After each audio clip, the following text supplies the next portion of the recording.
Ahmedabad plane ક્રેશના પગલે વડાપ્રધાન નરેન્દ્ર મોદી અમદાવાદ આવ્યા છે. તેમને રિસીવ કરવા માટે ગૃહ રાજ્ય પ્રધાન હર્ષ સંઘવી, ભૂપેન્દ્ર પટેલ અને સી.આર. પાટીલ એરપોર્ટ પર હાજર રહ્યા હતા. ત્યારબાદ તેઓ તાત્કાલિક ધોરણે સિવિલ હોસ્પિટલમાં ઘાયલો સાથે મુલાકાત કરી છે.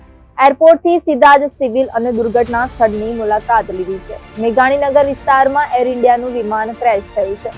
પ્લેન ક્રેશ બાદ સમગ્ર ઘટનામાં હાહાકાર મચી ગયો હતો અને ફાયર બ્રિગેડ, એમ્બ્યુલન્સ, પોલીસનો કાફલો ઘટના સ્થળે પહોંચીને બચાવ અને રેસ્ક્યુ ઓપરેશન હાથ ધર્યું હતું.